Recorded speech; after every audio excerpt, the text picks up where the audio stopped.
The stage lights burned bright, hot as a summer sun, but Vanessa Carter smiled through it all.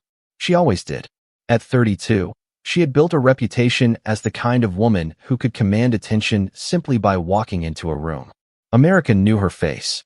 Her fans adored her confidence, her glamorous dresses, her quick wit. But what they didn't know, what they could never see behind the glitter and applause, was that Vanessa carried a quiet emptiness. She was a woman who had climbed the mountain of fame, but still longed for something simple, something lasting, a love she could call her own.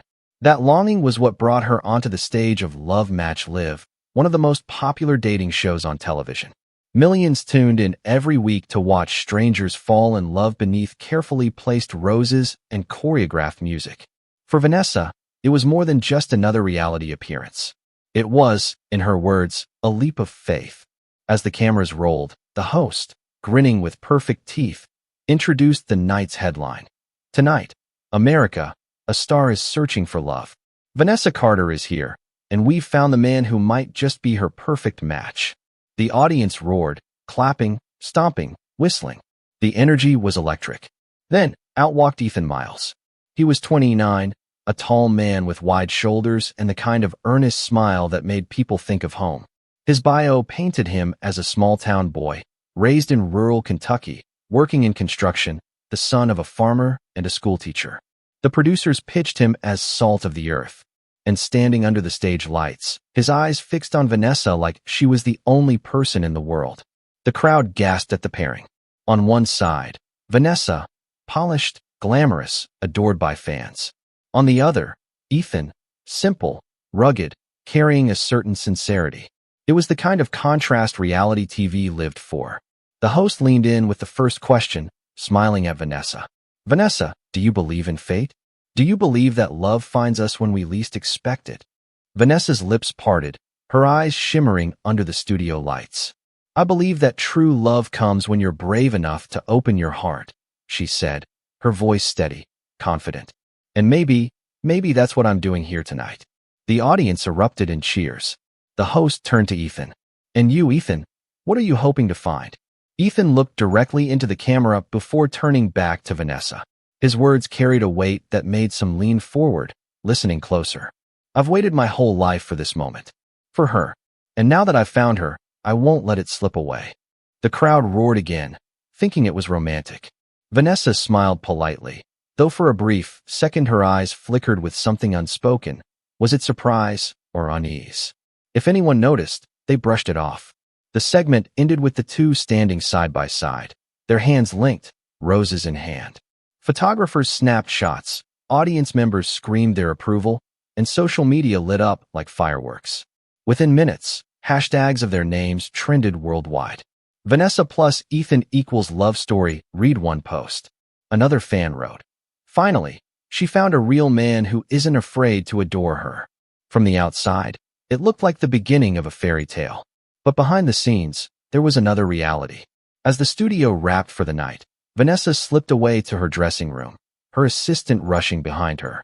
The smile she'd worn for hours collapsed into something closer to exhaustion. She sat at the mirror, wiping makeup from her face. Her assistant asked if she was okay. Vanessa gave a small laugh, shaking her head. It's all so much, she whispered. They want it to look like magic. But I barely know him. Her assistant reminded her that it was just the first episode, that she had time to see if anything real might grow. Vanessa nodded, but her reflection stared back at her with tired eyes. Meanwhile, down the hall, Ethan was giving a very different impression. He was still buzzing, still riding the high of the stage. Did you see her? He said to a producer, his voice trembling with excitement. Did you see the way she looked at me? It's like it was meant to be. The producer chuckled, patting him on the back. That's the show, man. That's how it works. But Ethan shook his head firmly. No, this isn't just TV. This is real. She's mine now. She just doesn't know it yet. That night, as the cameras powered down and the set went dark, two very different stories were beginning. For Vanessa, it was a cautious hope, a step into something unknown. For Ethan, it was an obsession already taking root, growing fast, fed by the belief that he had finally claimed what he thought was his. The audience would remember the bright lights, the perfect smiles, the roses held high. They would remember the image of a match made in heaven. But what they couldn't see, and what Vanessa herself had only begun to sense, was the storm already gathering behind Ethan's smile. Within 24 hours, that storm would consume everything. The applause had faded, the cameras were packed away, and the glitter of television magic no longer sparkled in the air. But for Ethan Miles, the night was far from over. He left the studio with a buzzing energy, his heart pounding as if he had just won the greatest prize of his life. Vanessa Carter had smiled at him, held his hand, and looked into his eyes while millions watched. To Ethan, those moments weren't part of a show, they were vows. In his mind, Vanessa was no longer a stranger on a stage. She was his. Back in her apartment across the city, Vanessa peeled off her glamorous gown and slipped into a pair of cotton pajamas. She sat on the couch with a glass of wine, scrolling through her phone. Social media was ablaze, fans posting screenshots, hashtags exploding, her name trending across platforms. One post read, "Vanessa finally found her country boy. True love at last." Another said, "Mark my words, this is the couple of the season. They're perfect together." Vanessa let out a weary laugh, shaking her head. "Perfect," she whispered to herself. If only they knew. Her phone buzzed again. A text message. It was from Ethan. "You looked beautiful tonight. I can't believe I finally found you. I'll be thinking about you all night." Vanessa frowned. She hadn't given him her personal number. Somehow, he'd already found it. She typed back a polite but distant reply. "Thanks. It was a big night for both of us. Get some rest." But the messages didn't stop. 5 minutes later, "Can I see you tomorrow? Just us. No cameras." 10 minutes later, "I know you felt it too. The connection. Don't deny it." Then, closer to midnight, "I don't like the thought of you being alone. I could come over. Just say the word." Vanessa put her phone face down on the table, exhaling sharply. "This is too much," she muttered. Vanessa leaned back against the cushions of her couch, the glass of wine trembling slightly in her hand. For years, she had learned how to live with the noise, fans screaming her name, producers pulling her in every direction, strangers online dissecting her every move. But when the cameras went dark and the applause faded, the silence was deafening. It was in moments like this, sitting alone in a dim apartment with nothing but the hum of the city outside, that she felt the truth most acutely. She was lonely. People thought fame meant never being alone. They imagined dinners at expensive restaurants, men lining up to adore her, friends who never left her side. The reality was different. The more famous she became, the fewer people she could truly trust. Every man she dated wanted a piece of the spotlight, or bragging rights, or something transactional. Rarely, if ever, did someone look at her and see Vanessa, the girl who once stayed up late on her porch in Charlotte, sketching in notebooks and dreaming of Broadway lights. She closed her eyes and remembered that younger version of herself. Back then, love had seemed simple. Her high school sweetheart had promised her forever. He'd even slipped a folded note into her locker once that read, "I'll never let you go." She had believed him, but forever had lasted only a year. He'd left when her ambitions grew bigger than their small town, telling her she loved fame more than she loved him. That wound had never quite healed. Since then, every relationship had ended the same way. Men who adored the image but not the woman. Men who loved the idea of Vanessa Carter but recoiled when faced with her vulnerabilities. And now, here was Ethan. His words echoed in her mind. "I won't let it slip away." At first, she had brushed it off as romantic exaggeration, the kind TV audiences loved. But sitting here tonight, with his texts buzzing like alarms on her phone, she realized his tone wasn't one of hope. It was of ownership. She shivered, not from cold, but from recognition. She had heard those words before, years ago, in that small town. "I'll never let you go." But this time, the promise didn't sound like love. It sounded like a sentence. Vanessa set her wine down, her reflection catching in the dark glass of the window. Outside, the city lights glimmered, a reminder of the life she had built, a life that looked golden from the outside, but inside felt fragile, breakable. She whispered to herself, barely audible, "I just wanted someone to see me, really see me." For a fleeting moment, tears welled in her eyes, threatening to break the mask she wore so well. She brushed them away quickly, as though afraid someone might see through the window and discover the truth. Tomorrow, she would smile again for the cameras, give the polished answers, pretend she was living the fairy tale America wanted.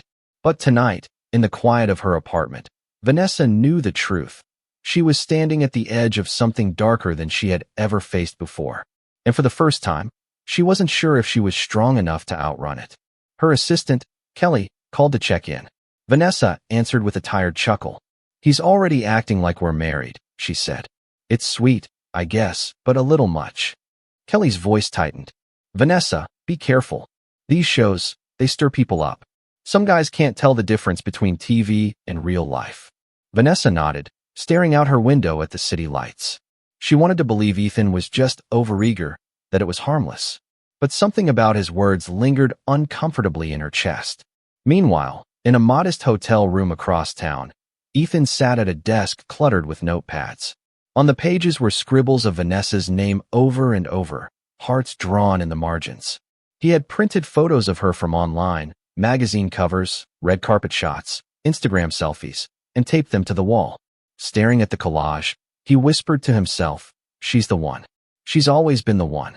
They laughed at me back home, but I knew it. And now she knows too."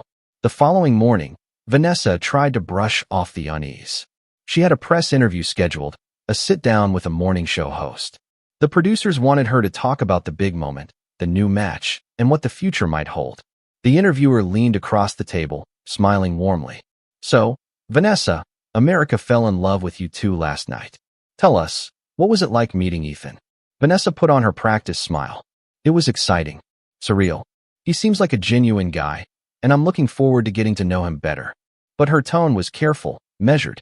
She gave no grand promises, no fairy tale predictions. She had learned long ago how to walk the fine line between feeding the media what they wanted and protecting her own heart. What she didn't know was that Ethan was watching the interview from his hotel room, eyes glued to the screen. Every word she spoke, every glance she gave, he studied as if decoding a secret message. When she said, "I'm looking forward to getting to know him better," Ethan's chest swelled. He grabbed his phone and fired off another message. "I knew it. You said you're looking forward to us. That means you feel it too." Vanessa sighed when she saw the text. She didn't respond. By afternoon, her phone showed 17 missed calls from him. That evening, while Vanessa attended a private dinner with her publicist, Ethan lingered outside her building. He had tracked down her address, telling himself it was fate guiding him. He stood across the street, a bouquet of roses in his hands, watching her window. When Vanessa returned later that night, she nearly stumbled when she saw him.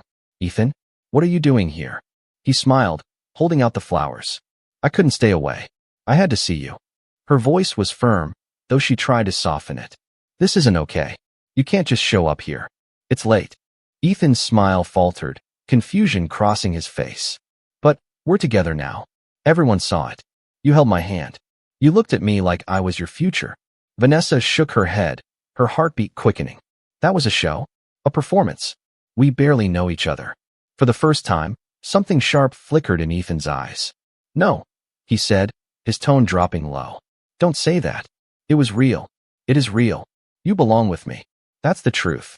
Vanessa's voice cracked, but she stood her ground. "I need you to leave. Right now." There was a long silence before Ethan finally nodded, setting the roses on the ground. He walked away without another word, but his eyes burned as he glanced back at her door. Vanessa closed the door and locked it, her hands trembling. She called Kelly again, whispering into the phone. "I think I made a mistake. He's not just eager. He's obsessed." That night, long after the city went quiet, Vanessa lay awake, listening for sounds in the hallway, checking the locks twice over. On the other side of town, Ethan sat in his room, staring at his wall of photos, whispering promises to himself. "She'll understand. Tomorrow. Tomorrow she'll know. I'll make her see." And so the clock ticked on, each minute pulling them closer to the moment when obsession would become something far darker. Within 24 hours, the dream America thought it had witnessed would unravel into a nightmare. By the second night, Vanessa Carter could no longer pretend the unease was just in her head. She had always been good at brushing things off. In the entertainment world, you had to. Every day brought waves of attention, some adoring, some toxic, all of it noisy. She had learned to filter, to smile when she was tired, to nod politely when people pressed in too close. But with Ethan Miles, there was something she couldn't shake. It wasn't the fame or the stage lights this time. It was personal. It was invasive. The flowers he'd left outside her door still sat on the counter, their petals drooping. She hadn't had the heart to throw them out, though every time she glanced at the roses, she felt her chest tighten. They weren't a gift, they were a warning. That evening, Vanessa sat at her vanity, brushing her hair. The city hummed faintly outside her window. Car horns, distant sirens, the rhythm of New York life. Her phone buzzed again. Another message. I saw you today. You looked so beautiful.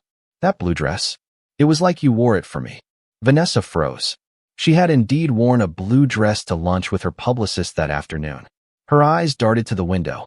The curtains were closed, but she still felt exposed, as if someone were watching from the street below. She typed back quickly, her tone sharper than before. Ethan, this is going too far. Please stop contacting me. Almost instantly, the reply flashed on her screen. You don't mean that. I know you. I know your heart. You're scared, but that's okay. I'll wait until you're ready. Her breath caught. She whispered to herself, this man is out of his mind. Later that night, she called her best friend, Angela, who lived across town. Angie, he's watching me. Vanessa said, her voice low and tight. I can feel it. He knows what I'm wearing, where I'm going. He's not just sending flowers anymore. He's everywhere. Angela's tone sharpened. Vanessa, you need to call the police. This isn't normal. He's not a fan, he's a threat. Vanessa shook her head, though Angela couldn't see it. And what am I supposed to say? That a guy I met on a TV show is texting me too much? They'll laugh me right out of the precinct. Angela sighed. Then at least don't be alone. Stay with someone tonight. Promise me. But Vanessa didn't. She was stubborn, independent. She had built a career on being strong. She wasn't about to let a man scare her into hiding. Still, when she went to bed, she locked the door, then checked it twice. Across the city, Ethan sat in his hotel room, staring at the screen of his phone. Her words, please stop contacting me, didn't register as rejection. To him, it was a challenge, a test of devotion. He believed that if he persisted, if he proved himself, Vanessa would see the truth. She just doesn't understand yet, he muttered, pacing the room. She's been surrounded by fake people her whole life. I'm the real thing. I'll show her. He opened his laptop and began searching flight schedules, dinner reservations, red carpet appearances, any public trace of her. Within an hour, he knew exactly where she would be the following evening. A charity gala downtown, one she had quietly agreed to attend weeks ago. And so the plan took shape. The next evening, Vanessa arrived at the gala in a sleek black gown. Flashbulbs popped as photographers called her name. She smiled for the cameras, masking her exhaustion, her anxiety. But in the back of her mind, she wondered, is he here? Inside, she mingled, posed for photos with donors, gave a short speech about the cause. To everyone else, she was radiant as ever. But when she excused herself to step outside for air, her worst fear materialized. Vanessa. The voice behind her froze her in place. Slowly, she turned. Ethan stood by the corner of the building, dressed in a suit, his eyes locked on hers. What are you doing here? She demanded, her voice low but firm. He stepped closer, smiling like it was the most natural thing in the world. I came to support you. I knew this was important to you. I'm here, just like I promised. Vanessa's pulse quickened. She glanced around. The sidewalk was empty, the sounds of traffic distant. You can't do this, she said, her voice trembling now. You can't follow me. This has to stop. Ethan's smile faltered. His jaw tightened. Stop? You want me to stop? After everything? After we held hands? After you looked at me on that stage like no one else ever has? His voice rose, cracking with emotion. Don't lie to me, Vanessa. Don't lie to yourself. She took a step back, her heels scraping against the pavement. That was for the cameras. You don't own me. For a moment, his eyes blazed with anger. Then, just as quickly, he softened, reaching out a hand. I forgive you, he whispered. I know you're scared. But you'll see. I'm the only one who truly loves you. Vanessa turned on her heel and rushed back inside, her heart hammering. She found Angela by the bar and whispered fiercely, He's here. Ethan. Outside. Angela's eyes widened. Then we're leaving. Now. They slipped out a back exit with the help of security, but the image of Ethan's face, shadowed by obsession, haunted Vanessa long into the night. Later, back in her apartment, she closed every curtain, locked every door, and finally collapsed onto the couch. She whispered into the dark, "This isn't a love story. It's a nightmare." And yet, as silence settled over the room, her phone buzzed once more. A new message glowed on the screen. "You can run if you want, but I'll always find you." Her blood ran cold. The shadows behind Ethan's smile had fully revealed themselves. And Vanessa knew, with chilling certainty, that time was running out. While Vanessa sat in her apartment trying to fight the dread creeping into her bones, Ethan Miles paced his hotel room like a caged animal. To anyone else, the walls were bare, the carpet threadbare, the hum of the air conditioner steady and dull. But to Ethan, the room was alive with ghosts from his past. He thought of his mother's words, thrown at him like stones when he was 16. "No woman will ever stay with you, Ethan. You smother them. You scare them." She had said it after his first girlfriend, Lisa, had broken things off. Lisa had been gentle, kind, but when Ethan started calling her house 10 times a night and showing up outside her school, she had begged him to stop. Instead, he had held on to her tighter, until she slipped away. He remembered the humiliation, the whispers in the hallways, the laughter of boys who called him creepy, the girls who crossed the street when he walked by. From that day on, Ethan had carried a conviction, bitter and unshakable, that love wasn't something freely given. It was something earned through persistence, something you proved until the other person finally surrendered. That belief had only hardened as the years passed. Jobs came and went, construction sites, odd shifts at diners, but the loneliness never left him. At night, he scrolled through images of women online, convincing himself that one day, one of them would understand him. One day, the waiting would end. When he first saw Vanessa Carter on television, dazzling in a red gown, laughing with the confidence of someone untouchable, something inside him cracked open. She wasn't like Lisa or any of the girls who had mocked him. She was larger than life, adored by millions. And yet, he convinced himself he saw the truth behind her smile, the same loneliness he carried. In his mind, that loneliness bound them together. And when the producers called his name and paired him with her on stage, it wasn't television magic.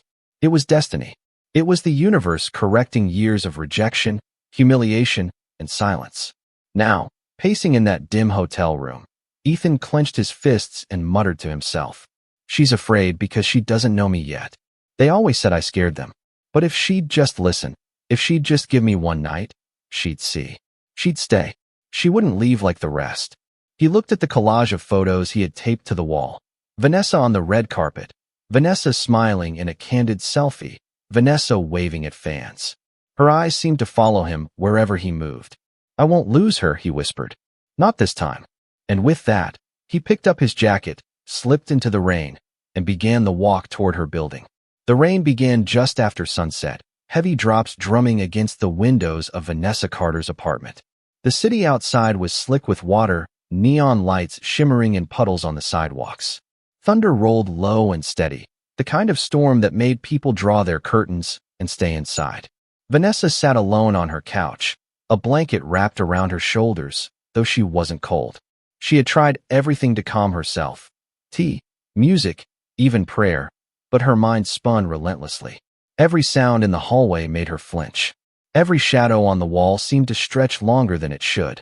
For 2 days she had endured Ethan's obsession, and now she felt the weight of inevitability pressing down on her.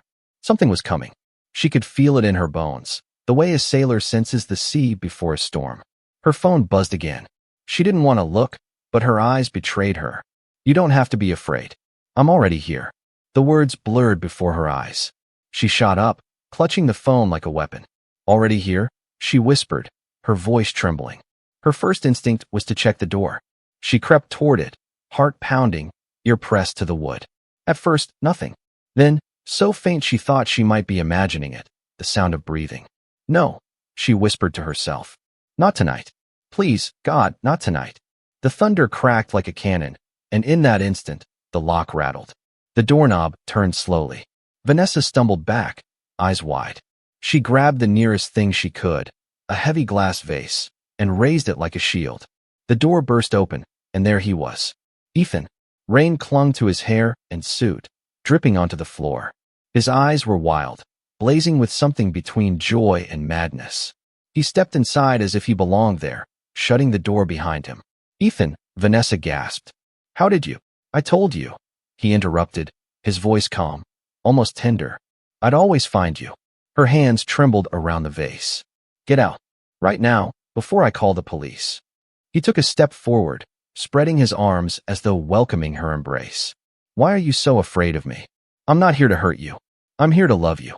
This isn't love, Vanessa snapped, her fear sharpening into anger. This is madness. You don't even know me.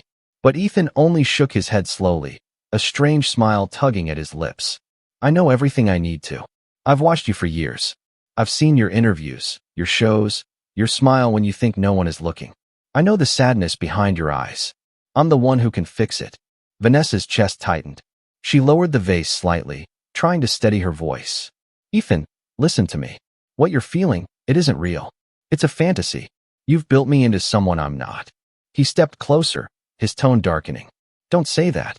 Don't tell me it isn't real. You and I, we made a promise. Millions of people saw it. You chose me. Her voice broke.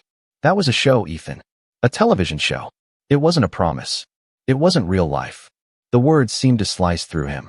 His face contorted, his eyes narrowing with fury. The storm outside thundered as if echoing the shift in the room. You're lying, he spat. You're just like the rest of them. Fake, shallow, ungrateful. But I'll make you see. I'll make you understand what we are. Vanessa's pulse roared in her ears. She dropped the vase to the floor, backing away toward the kitchen. Stay back, she warned, her voice hoarse. I swear, I'll defend myself. Ethan advanced, each step deliberate. You don't need to defend yourself from me. You need to surrender to me. That's all. Then you'll be free. Suddenly, Vanessa bolted for the hallway, her bare feet slapping against the hardwood. She grabbed her phone from the counter and punched 911. The line barely rang before Ethan lunged, knocking the phone from her hand. It clattered across the floor, the operator's voice faint but urgent. Hello? Hello? Do you need help? Vanessa screamed, shoving him back with all her strength. She darted toward the door, but Ethan caught her wrist, yanking her back violently. Stop fighting me, he shouted, his voice cracking. I don't want to hurt you, but you're leaving me no choice. Tears streaked down Vanessa's face. Please, Ethan. Please, just let me go. You don't have to do this. For a moment, his grip loosened. His face crumpled, as if the weight of her fear finally pierced through. His voice softened, trembling. I don't want to lose you. Everyone's always left me. But not you. You can't leave me. Vanessa seized the chance. She jerked free and sprinted down the hallway, flinging open the door to the stairwell. Her scream echoed off the concrete as she bounded down the steps, desperate for anyone to hear. Ethan followed, his footsteps pounding behind her. Vanessa, don't run from me. You'll only make it worse. On the third-floor landing, she banged on a neighbor's door, sobbing. Help me. Please, someone help me. Inside, lights flicked on, muffled voices muttered. But no one opened the door. No one wanted to get involved in what they thought was just a lover's quarrel. By the time Vanessa reached the lobby, Ethan was only a few steps behind.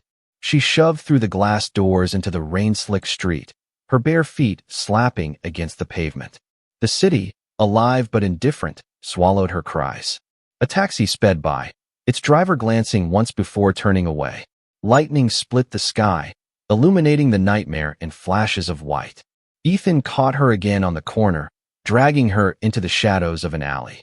She fought, scratching, kicking, clawing at his face, but his grip was iron. Stop, he bellowed, his voice booming over the storm. You don't understand. I love you.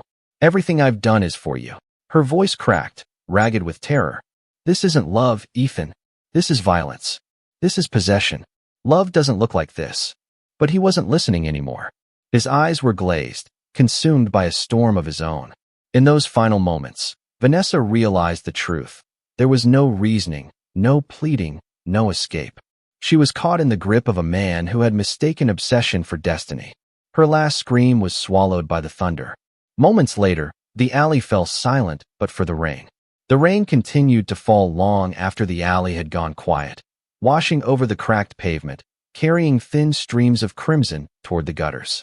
By the time the first patrol car arrived, summoned by a faint 911 call that had cut off mid-scream, the scene was eerily still. Two officers stepped out, their flashlights cutting through the rain. The beam caught the outline of a woman's body crumpled against the brick wall, her hair soaked, her gown clinging to her like a shroud. One officer muttered under his breath, "Dear God," before quickly calling it in. Detectives arrived within the hour. The alley, once just another forgotten cut between buildings, now buzzed with uniformed men and women stringing yellow tape, photographers snapping crime scene shots, and evidence markers glowing under portable floodlights. The sound of thunder had faded, replaced by radios crackling and officers' low voices. Detective Marquez, a seasoned investigator with weary eyes, crouched beside Vanessa's body. He had seen many scenes in his 20 years on the force, but there was something about this one that struck him, a terrible irony. He recognized her face instantly. Vanessa Carter, the woman on the billboards, the star who was supposed to have everything. "Secure the alley. No leaks to the press yet," Marquez ordered. He scanned the ground. Muddy footprints, smudged by rain, led from the entrance of the alley to the body, then veered off toward the street. A vase shard glinted under the light, likely dropped in the struggle. From an apartment window above, a neighbor in a bathrobe leaned out, arms crossed tightly. "I heard her screaming," the woman told officers. "Banging on doors. We thought it was just another couple fighting." Nobody opened up, and then it got quiet. Her words hung heavy in the damp air. The detectives pulled footage from a security camera mounted on the corner store nearby. Grainy but damning, the tape showed Vanessa fleeing barefoot into the rain, Ethan close behind. The image of her pounding on doors, desperately looking back over her shoulder, froze everyone who saw it. One young officer swallowed hard and whispered. She was begging for help. And nobody came. In another clip, captured from a taxi dashcam, Ethan's figure could be seen dragging her into the alley, lightning illuminating the horror in bursts. The silence in the room as detectives reviewed, it was almost unbearable. By dawn, the evidence bags were sealed, the alley washed in the glow of police lights. Reporters had already gathered at the barricade, sniffing out a story bigger than anyone could contain. Detective Marquez took one last look at the alley before stepping away. Rain dripped from the brim of his hat, but his voice was steady. "This isn't just a homicide," he said to his partner. "This is going to be national, and we're going to have to answer why no one stopped it." The body was lifted gently onto a stretcher covered in a white sheet. As it was wheeled away, cameras clicked furiously, the flashbulbs momentarily blinding. For the city, it was the end of a storm. For the nation, it was the beginning of a reckoning. The storm raged on into the night, but the city barely noticed. To most, it was just another summer storm. But for those who would wake the next morning to the news, the fans, the viewers, the family, it would mark the end of innocence, the shattering of a dream that had been broadcast to millions. Vanessa Carter, the woman who went searching for love under the studio lights, was gone.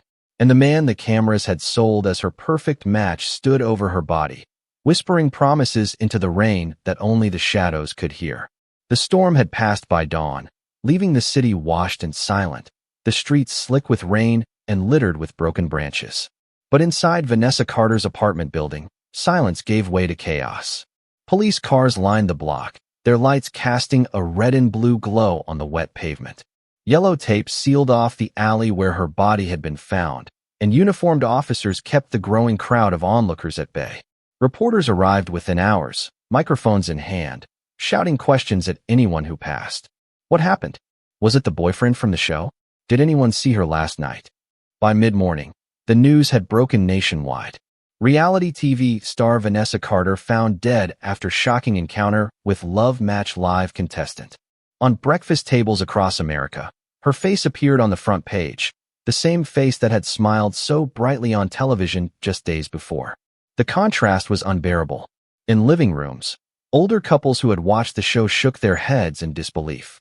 "That poor girl," one woman whispered to her husband, clutching her coffee mug with trembling hands. "She was just looking for love, and look what it got her." Social media erupted into outrage. Thousands of comments poured in, condemning the show, the producers, and the man who had claimed to love her. Hashtags like #JusticeForVanessa and #RealityTVReckoning trended across platforms. Some fans posted candle emojis. Others shared clips of Vanessa's last interview, where she smiled bravely and said she still believed in true love. Her family, blindsided by grief, released a short statement through their attorney. Vanessa was a daughter, a sister, and a friend. She lit up every room she entered. Her life was taken from her far too soon. We ask for privacy as we mourn. At the small church in her hometown of Charlotte, North Carolina, parishioners gathered in prayer circles, lighting candles beneath her photo framed in white roses. The pastor, voice heavy with sorrow, told the congregation, "Fame doesn't shield us from darkness. Sometimes it only makes us easier to find." Meanwhile, the search for Ethan Miles ended almost as quickly as it began. Police found him wandering just a few blocks from the crime scene, soaked to the bone, muttering to himself. When officers approached, he didn't run. He simply looked at them with hollow eyes and said, "I loved her. She just didn't understand." The arrest was caught on camera. The footage spread like wildfire. Ethan being led into the back of a squad car, his head bowed, his wrists in cuffs. For some, it was a grim satisfaction. For others, it was the final gut punch. Confirmation that the man the show had sold as Vanessa's perfect match was now her confessed killer.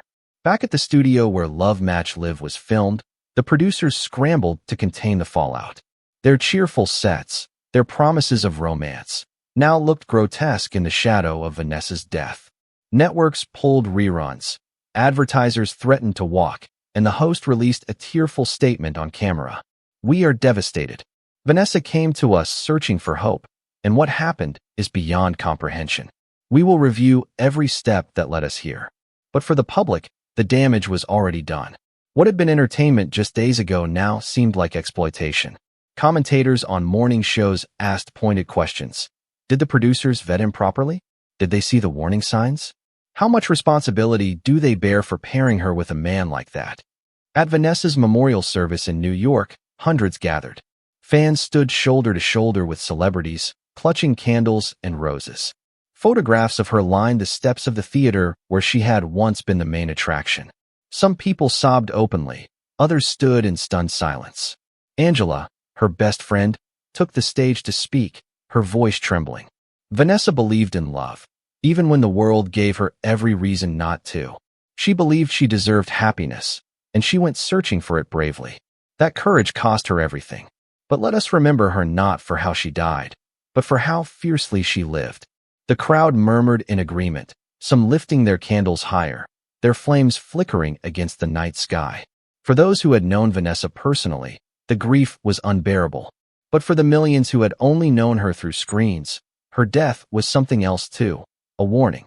A reminder of how blurred the line between entertainment and real life could become, and how easily a story sold as a fairy tale could turn into a nightmare. In the days that followed, strangers continued to leave flowers outside her apartment building. Some left letters, scrawled in shaky handwriting. "You deserved better. Rest in peace, Angel." One note read simply, "I watched you smile every week. I wish I could have saved you." The city moved on, as cities always do. The rain dried, the tape came down, the reporters turned to other stories. But in the hearts of those who had followed her journey, Vanessa Carter's absence lingered like a wound that refused to heal. Her name became not just a headline, but a symbol, a reminder of how dangerous obsession can be, and how fragile the search for love becomes when it is played out on a stage. And as the nation mourned, one question hung in the air, unspoken but felt by millions. Was this tragedy inevitable from the moment she stepped onto that stage, smiling beneath the lights? The courthouse was packed from the very first day. Long before the proceedings began, crowds formed outside, holding signs that read "Justice for Vanessa" and "End Reality TV Exploitation." Inside, every seat was taken, journalists, grieving fans, curious onlookers, all straining to glimpse the man who had turned a televised romance into a national tragedy. When the bailiff led Ethan Miles into the room, the air shifted. He wore the standard orange jumpsuit, his wrists bound, but his expression was startlingly calm. He scanned the room slowly, his eyes lingering on the reporters' cameras, then on Vanessa's family seated in the front row. Her mother buried her face in a handkerchief, her shoulders shaking with sobs. Her father stared straight ahead, jaw clenched, hands folded tightly together as if in prayer. The judge entered, and the gavel struck wood. This court is now in session. The prosecution wasted no time. In her opening statement, District Attorney Linda Graves spoke with a voice steady and sharp as a blade. "Ladies and gentlemen of the jury," she began, "this case is not about love. It is about obsession. It is about a man who blurred fantasy with reality, who could not accept rejection, and who chose violence over decency. Vanessa Carter was a daughter, a friend, and a beloved public figure. She is dead because Ethan Miles believed her life belonged to him." Every word landed heavy, echoing through the chamber. The defense painted a different picture.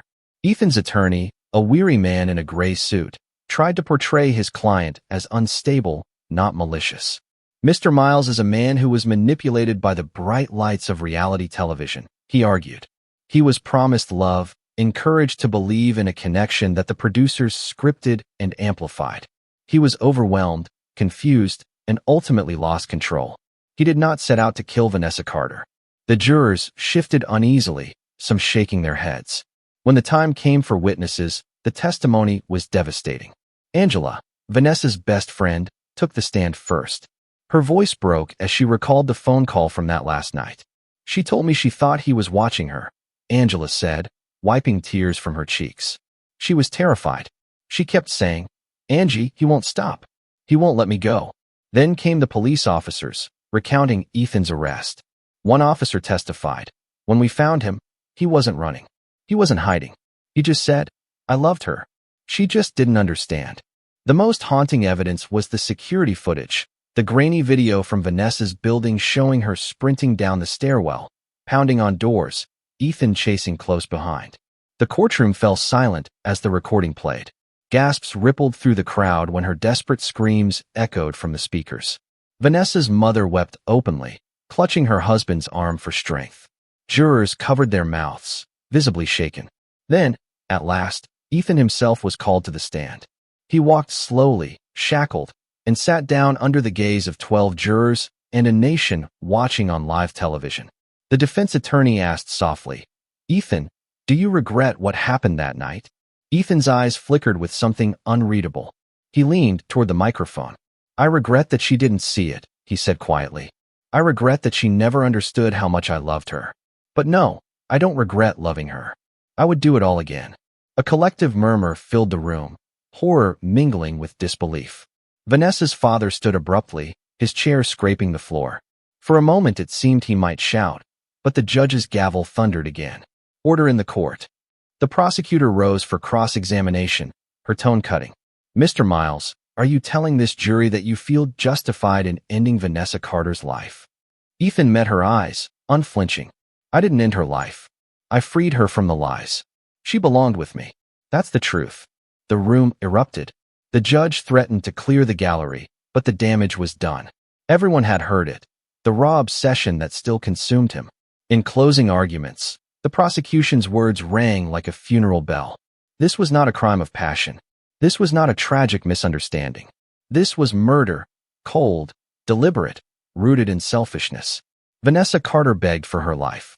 You heard it. You saw it. And the defendant admits he would do it again. Ladies and gentlemen, there is only one verdict that honors Vanessa's memory and protects society from a man like this: guilty. The defense pleaded for mercy, suggesting diminished capacity, urging the jury to see Ethan as a broken man rather than a monster.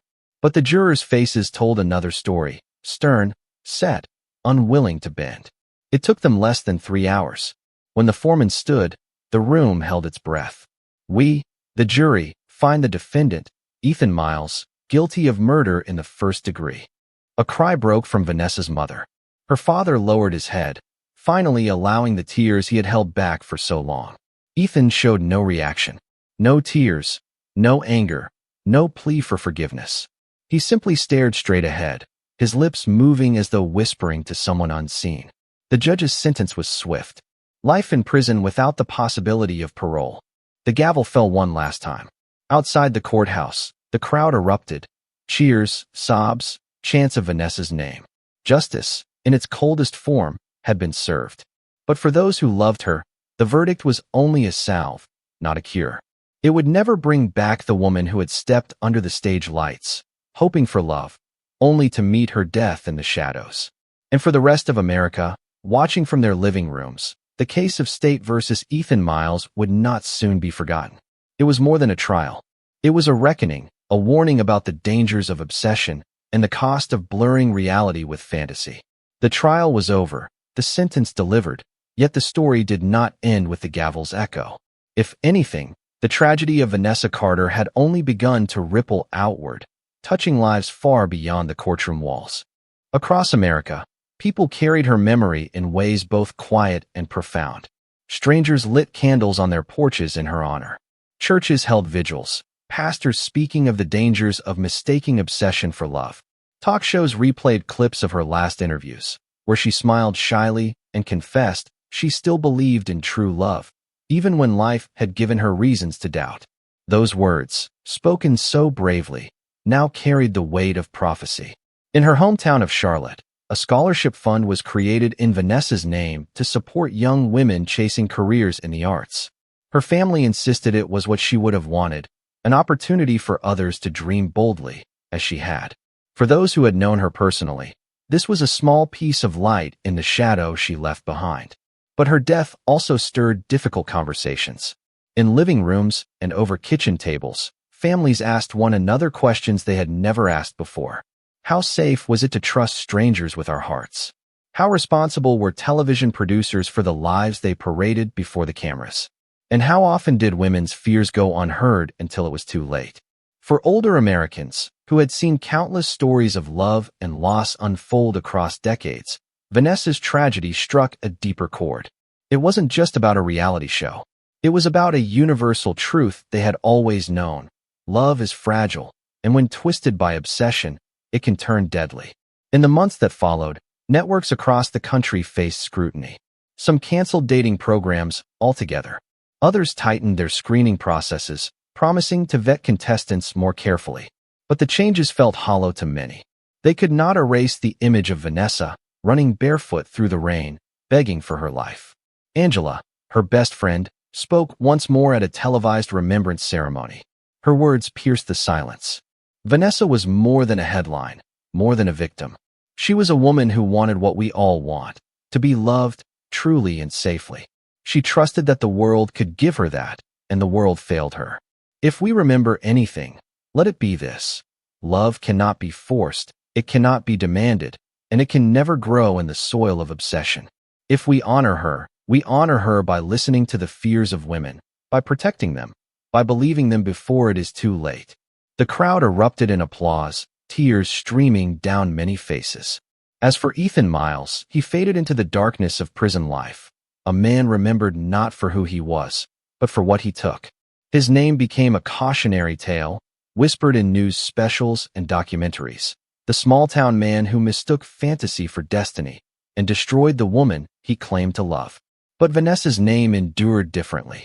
Her story became a symbol of courage, of the risks women face when their voices are dismissed, and of the price paid when entertainment turns life into spectacle. On the one-year anniversary of her death, hundreds gathered outside the studio where she had once stood beneath the stage lights. They held candles, just as they had before, but this time there was no anger, only a quiet determination. Her mother stepped forward, her voice quivering but strong. "My daughter dreamed of finding love," she said. Instead, she found tragedy. But she will not be forgotten. As long as we speak her name, as long as we fight for the safety and dignity of women everywhere, Vanessa lives on. And with that, the candles flickered against the night sky, a sea of light in the darkness, fragile but unyielding. Vanessa Carter had sought love in front of millions. She had found only obsession. But in her memory, perhaps the world could learn the difference.